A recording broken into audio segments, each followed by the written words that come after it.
6.5 മണിക്കൂർ കഴിഞ്ഞപ്പം നമ്മളവിടെ ലാൻഡ് ചെയ്തപ്പം തന്നെ വളരെ സന്തോഷമായി. നാട്ടിൽ പോയി വന്നതിൻ്റെ ക്ഷീണം മാറിയില്ല. അപ്പം തന്നെ അടുത്ത ട്രിപ്പ് പ്ലാൻ ചെയ്തൊന്നും അല്ല കേട്ടോ. സത്യം പറയാമല്ലോ, ഇതൊരു 6 മാസം മുമ്പത്തെ ഐഡിയ ആയിരുന്നു. പക്ഷേ നമ്മുടെ മലയാളികളുടെ സ്വഭാവം അറിയാമല്ലോ, എല്ലാ അവസാനത്തെ നിമിഷമേ ചെയ്യത്തുള്ളൂ. എന്നാണേലും 1 മാസം 1.5 മാസം മുമ്പായതാണ് ഞാൻ വിസയ്ക്ക് വെച്ചത്.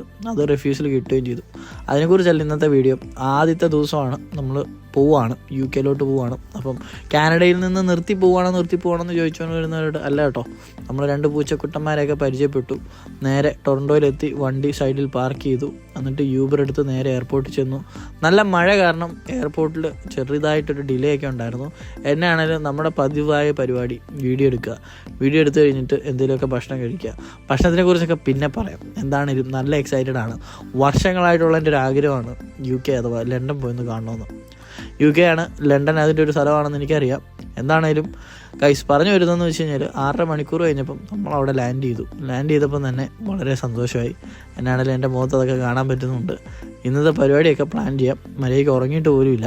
എന്നാണേലും ലണ്ടനിലുള്ള പ്രിയ സുഹൃത്തുക്കളൊക്കെ ഇവിടെയുള്ള കാര്യങ്ങളും ഇവിടെ ചെയ്യരുതാത്ത കാര്യങ്ങളൊക്കെ ഒന്ന് കമൻറ്റ് ചെയ്യുക. അതുപോലെ നമ്മുടെ ഡ്രൈവർ ഒരു മാഞ്ചസ്റ്റർ യുണൈറ്റഡ് ഫാനാണ്. അതുകൊണ്ട് പുള്ളിയുടെ കഥകളൊക്കെ കേട്ട് വിശേഷങ്ങളൊക്കെ കേട്ടിരുന്നു. ഒരുപാട് പേര് ചോദിച്ചു എങ്ങനെ UK വിസിറ്റർ വിസയിൽ പോകാം. 10 പേര് കമൻറ്റ് ചെയ്താൽ അതും ഞാൻ ചെയ്തേക്കാം. ഓക്കെ, ബാക്കി കാര്യങ്ങളൊക്കെ നാളത്തെ വീഡിയോയിൽ കാണിച്ചു തരാം. Good bye.